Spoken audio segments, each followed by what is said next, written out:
Alright, so this is just going to be a follow-up video to my previous one, kind of covering the most recent Shadow Priest changes, kind of what exactly they mean, how they affect us, that sort of stuff.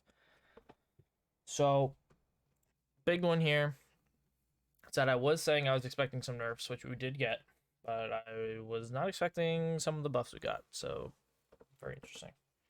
So we'll just start from top to bottom. Shadow Word death damage, 10%. I find it a very interesting one because if you look at the generic changes we're getting going into 10.1, they already I think I have to scroll down here. My page got all messed up. I can just Shadow Word Death. Right here. They already gave us a 38% damage reduction and then increased the like crit damage essentially. So I mean, I'd have to do the exact math on this of like it was 150 in the execute window and now it's 250, but you're getting a 38% flat reduction, and now they're giving us 10% damage back just generically. So very interesting. It's definitely a very big buff. If you watch my last video, which I'm probably going to reference a lot, if you watch my last video where I covered some more in-depth like log breakdowns and damage breakdowns on stuff, you will see that I think this was single target. Even on a single target dummy, I mean, just look at the Shadow Word death damage. Like it's very good. This was not in I actually check. I had 21 Death Speaker procs. So like it's just a very good spell for us. It's been good. It will be good. Especially just got buffed again. Like this is just very, very strong. Single target AoE. Just feels like a very rewarding talent. Feels very nice to play. So they gave us the 10% buff on it, even though they just nerfed it by 38%. I'll take it. Not gonna complain. Mind Flame, Mind Seer damage from Idol of Cthulhu reduced by 30%. I probably saw this one coming. Not really too big of a deal, to be honest. Our Mind Seer tentacle wasn't really dealing that much damage. I think the Insanity generation, at least personally, was just something that felt the nicest about it. I was hitting AoE training dummies somewhere. Was this for like 7 minutes?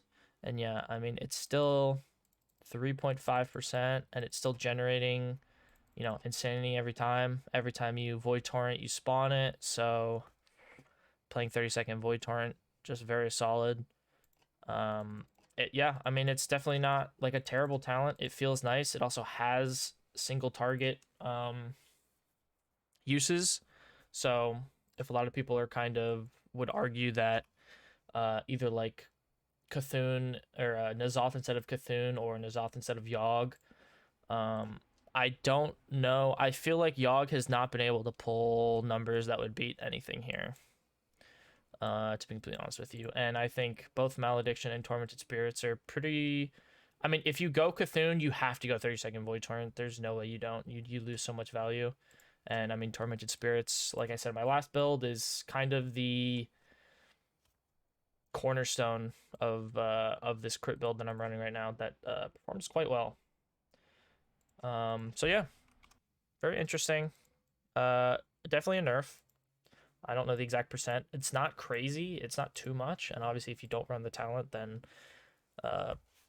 that's not a nerf. But Idol of Cthulhu was very strong, especially being able to spawn it on command with Void Torrent. So the 30% nerf, fine with me. If they don't, as long as they don't touch the Insanity, I'm okay with that.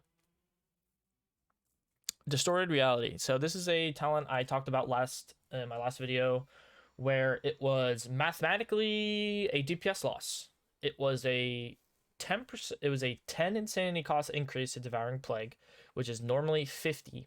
So put it to 60, which is a 20% cost increase, and it was only an 8% damage increase.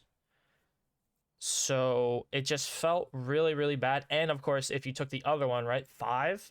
So if you took this other talent, it was actually an even larger swing of insanity, where this now costs 45 And on the initial iteration of this talent, you go from having a 45 cost DP to having a 60 cost DP. That's 15 more insanity, which is a third of your DP cost like this, which is kind of crazy. For an 8% damage increase, you're essentially it's getting a 33% resource cost increase for an 8% damage bonus. It was terrible. So they changed it to 20% damage increase and insanity cost by 5. So I do actually think this makes this the better talent option now. Like I had covered in my other video, the only reason I was taking Mind's Eye was because this talent was so terrible. And I had to travel to get here because I'm not playing Mind Spike, Mind Melt, even though everybody says you should. I think they're wrong. You know, it is what it is. I think this is a better talent. Travel, I mean, Void Touch is very solid. I mean, listen, I'll be honest. The only argument you can make is that since our 4-piece is revolved around casting Devouring Plague frequently, anything that makes your Devouring Plague makes you cast it less frequently makes your 4-piece contribute less to your damage. You can actually see this too, where I experimented around with, I believe this was the, I can tell you right away, yeah, 38%. So this was the normal, I was playing Mind's Eye. I was hitting AoE training dummies for 6.5 minutes, doing 227k, pretty solid. I mean, this is the standard breakdown you'll see with the build I'm playing. And the big thing to look at here is Dark Flame Shroud uptime, so 38%. Obviously, during CDs, during Void Eruption, and PI and stuff, when you have a lot of Insanity generation, this Dark Flame Shroud uptime goes up in those windows, and then outside of your CD windows, it's definitely lower than 38%. So the average is 38%. During your CDs, it's definitely much higher. Same thing with Screams of the Void. And then you can see the difference in this one, where I played this training dummy test. I played Distorted Reality. I hit the training dummies for 8 minutes. And this is obviously this is with full consumes, like potting on CD, proper rotation, proper everything. You can see that the Dark Flame Shroud uptime is 34%. And I think this one was actually a little bit higher than the other one because I did another test as well, which is right here, where I hit the training dummy for 7 minutes.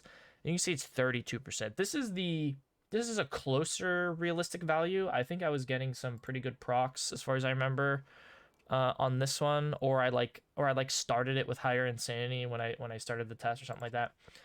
So this is a more realistic number for playing Distorted Reality, where you're probably going to be 30. I've seen 31, 32, 33. 34 is the highest I've seen on this one, which I think is the luckiest you could probably get. And it's, I think, 38 on the Mind's Eye build, where you're casting DP more often. I think this can be a little higher. I think this can be up to like 40, 41%. So you can see you get less uptime on the 4-piece buff, which does kind of, I wouldn't say it hurts the build that I'm attempting to play with crit and really putting the most emphasis on your spirits damage. And the reason I say that is because I don't think it hurts it too bad, because there's actually a very particular playstyle you can do with this that kind of makes up for it. And this is really what I wanted to test on PTR. So the thing is, with Distorted Reality, especially during CDs, I don't think it's viable to do this outside of CDs, because I tried doing it and it felt very, very awkward. But in CDs, in Void Eruption, in your window, stuff like that, I'll show you the big difference here. So you can see the apparition damage is 17% overall here. Now I was hitting the dummy for an extra like minute here, but the percentages of damage should relatively be the same. You can see like generally things are pretty much the same, but the big thing to look at is spirits. So on this one, my spirits was 17% of my damage. I had 46k spirit hits, again, very nice, very juicy. I love to see that. On this one was only 15% of my damage. I didn't quite have a max hit. That was probably just damage range values, lucky, unlucky, that sort of thing, right? The average is 9.3, and I think the average on this one's a little bit higher. Yeah, 10.7. So the reason this average is higher, right? It's almost 1,000 higher on average. And you want to know why that is? Because when I played Distorted Reality in my cooldowns, specifically with Void Eruption, I was putting Devouring Plague on multiple targets at once because it changes it to deal its damage over 12 seconds. And now you might be asking yourself, now why would you do that? Well, I'll start with Void Eruption. Void Eruption gives you maximum mastery value on all your targets, regardless of what dots they have. If you're unfamiliar with our mastery, for our VT, Shadowed Pain, and Devouring Plague, we each get essentially 16% damage on targets per dot they have. So if they have 2 dots, we're getting 30% damage. If they have all 3, we're getting 45% damage on those targets. And you can see it says during Void form, all targets receive the maximum effect. So target swapping while in Void form, you do not lose any mastery value, any of that stuff. So applying your DP to multiple targets while in Void form is not at all a damage loss, because it's as if DP is on all your targets already. You're getting full maximum mastery value. And the reason I do this is because of Phantasmal Pathogen. Now, I do believe this will be easier to keep up as we get later into the tier and you get higher haste, better gear, probably some better insanity generation. Maybe, might start feeling a little bit better. But during CDs, I was able to reliably have 2 targets with DP on them. And sometimes with some procs or like right on PI, and this is obviously all without lust either. If you're doing like a really big M+ lust pull, you can almost certainly have DP up on 3 targets, I think, especially depending on the mob count. And what that's doing is you're getting an actual crazy amount of Phantasmal Pathogen value, which I did mention in my last video is a very strong single target talent. And the only reason you're able to do this is because Distorted Reality is now playable with the numbers tuning they did on it. And as you can see, the damage difference of my spirits goes from 15 to 16%.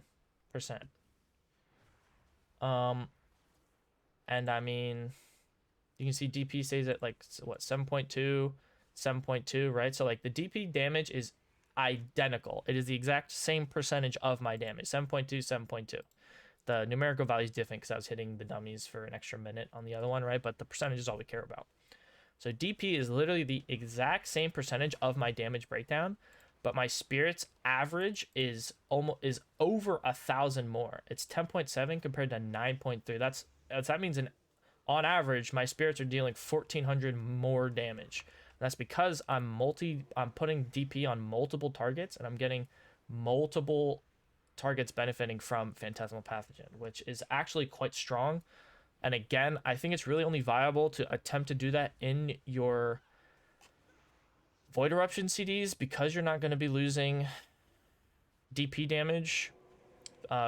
Because since DP is psychic linking, you do want to make sure that you're like refreshing DP on one target when you're outside of your CDs, so that your DP is getting full maximum mastery value. And also just outside of CDs, you're not really generating enough insanity to really justify doing it to any point where it would make a difference. But you can definitely see that it definitely makes quite a significant difference in the amount of spirits damage. And like I said, in this build where I'm going full spirits focus, it is quite noticeable. So very interesting change. I like it. It's also just a really good single target talent now. I mean, more DP damage. I think it's very important to keep in mind that our DP got a flat 75 from, or like the talent that used to be right here that buffed your DP initial damage by 75% just got baked into DP. Then we gained Void Touch for 6%, this for 20, and our 4-piece for an extra 15. Like, our DP is hitting real hard, like 97k. And this is with Distorted Reality too, right? So each tick is theoretically dealing less damage, and it was still ticking for... Hello? It was still ticking for 97k, which is quite insane. Yo, I'm having so many people whisper me. Okay, I don't even know what language that is. Sweet. So yeah, Sword Reality, I think, is actually a very strong talent now. It just makes your DP deal so much damage for a 5 more insanity cost, and again, it kind of enables this phantasmal pathogen tech that I don't know if a lot of people are really going to attempt to do. Like I said, it's definitely worth it to do it in your Void Eruption, and I mean you can see it makes the Spirit's damage go up, up, up, stonks through the roof. Um, so yeah, buff, minor nerf, pretty decent buff, and then Auspicious Spirits, chance generate 1 sanity. I'm not gonna lie, this is probably the worst feeling nerf we got. I was hitting training dummies, and I could definitely feel the insanity generation reduction for sure. It's not anything terrible. It's not like I'm running out of insanity to keep my DP uptime. And the other thing too to keep in mind is that with distorted reality, you can really stretch these DP mastery windows for quite a long time. So if you're really really really making sure you're like refreshing DP at the last moment to maximize your mastery, it's really not the insanity generation nerf isn't really going to feel that bad, to be completely honest with you. So yeah, so I mean that's generally it. I personally believe this is a net buff. These 4 changes are a net buff. I mean this is really just a minor nerf, to be completely honest with you. I think, but this and Shadow or Death are just so crazy because I mean this was an 8% increase that we didn't even take, and now we're taking a 20% damage increase as opposed to a 5 cost reduction. So essentially we're trading 10 more costs from 45 for 20% damage, which I'm totally fine with. And then 10% Shadow or Death damage, like I said earlier, is just kind of insane. They really just undid the nerf for some of the Shadow or Death stuff they did earlier. I guess they thought it wasn't hitting hard enough. I disagree, but hey, listen, I'll take it. So yeah, I think that's it. Like I said, my gear is quite literally almost exactly the same from live and PTR. The only difference is that I have this trinket for a little bit more crit, which I mean theoretically you could just run something like I don't think I actually have the trinket in my bags, but you could run Infernal Writ from Court, um, which is like stack and crit, right? It's just like a passive crit. I mean, it would quite literally probably be the same as this. I'd have to test it, but certainly a viable option, right? So I mean, this isn't really too much different from this. And yeah, all my gears exactly the same. This cloak is actually worse statted technically than my other ones. It just got a little bit more main stat on it. So this and the equip isn't actually doing anything for me on training dummies. So this really isn't even much of a DPS increase. It's got 7 eye levels on it, but it's not really anything that would be significantly better. And then 4-piece, the stat distributions I think are actually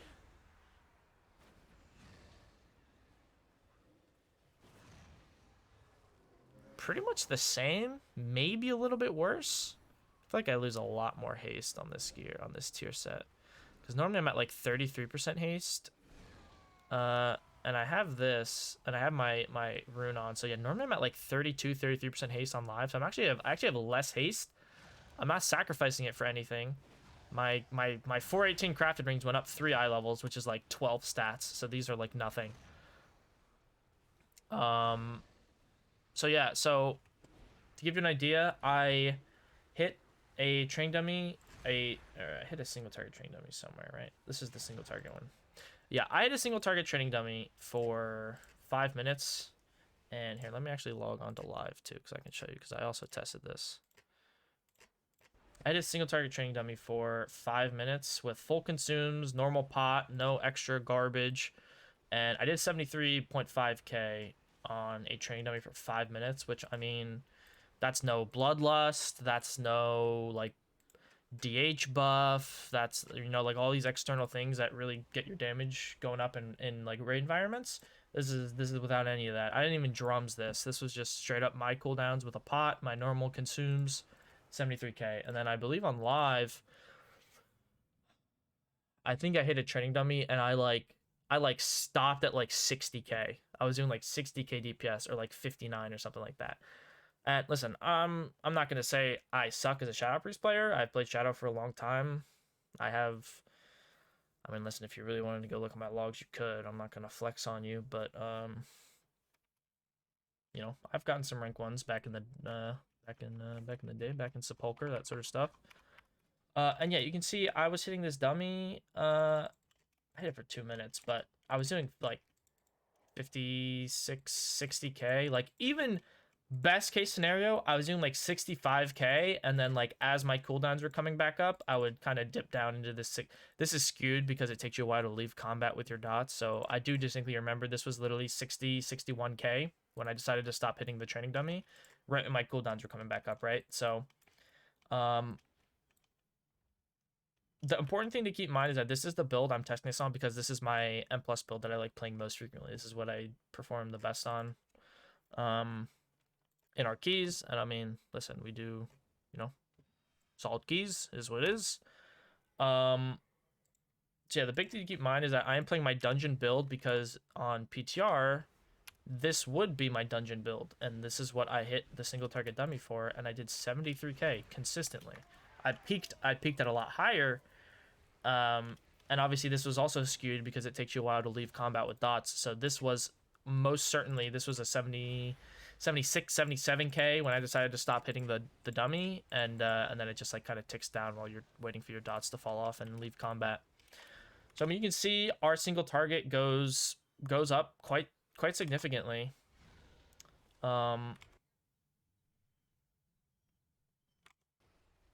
Yeah, so our single target has gone up, at least from my feeling. Now, I will preface this with saying I don't think our most single target has gone up. I haven't tested pure single target like raid build type thing. That's not really what I do.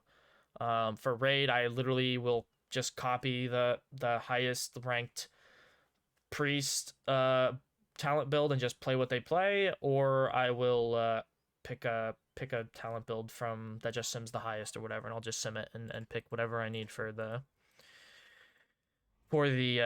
encounter or for whatever scenario I'm doing. And I would also encourage a lot of people to kind of approach the game similarly, where I think if you can get a general feel and understanding and comfortability with Shadow Priest first and understand the talents and kind of what each talent makes you do rotation wise or priority wise, I think that's actually the most important thing you can teach yourself or try to get better at, so that you can actually, I wouldn't say theorize and like come up with your own talent builds, but you can kind of, you know, you don't have to just follow guides or stuff like that. And I'll actually just show you right here. Like if I literally just go to the current raid tier and I go to Shadow Priest, right? You'll see not really much build diversity on some of these early fights because they're pretty boring, but like, I mean, you can actually see it already right off here. Terrace. People are playing Dark Ascension, Void Eruption, Primal Council. Almost everybody pretty much plays the same thing. They pretty much play.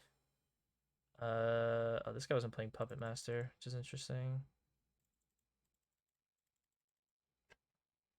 But you can see that there's a decent amount of build diversity. Again, DA Void Eruption. Dathia is a little bit weird one because that fight's stupid. Kurog, pretty much everybody plays the same just to AoE Mongo stuff. Birdkeeper, people opt for some different builds. I mean, you can see some people here playing the Mindbender, Mindbender with Inescapable Torment. Some people are playing Seer. It does depend a little bit on your raid comp and like the damage profile that your DPS has. I mean, same thing here. People are flip-flopping. I mean, you can see Void Eruption performing literally right in line with Dark Ascension, and still most people playing Dark Ascension, right? So it's a little bit of comfortability, figuring out what damage profile your comp needs or anything like that, right? So really just trying to familiarize yourself with how Shadow feels, kind of what you're capable of. You know, you can really, I mean, I think that's when the class shines most. I think I can give you a really good example in M plus at least of Azure Vaults currently. I quite literally communicate to my team that either I can or cannot sometimes solo the crystals on this last boss. Fort Tyran, I'm talking like 26, 27 AVs, right? Uh, you if you play, especially if you're playing this build, you solo the crystals, and that lets your group just full single target the boss the entire fight, and you just get to solo them. I've done it every week with pretty much every affix combo. Um, and again, that just kind of touches just on Shadow in general, and just as a player, familiarizing yourself with what you're capable of doing, with what talent build you're running, kind of, you know, your limits, and really where you can shine.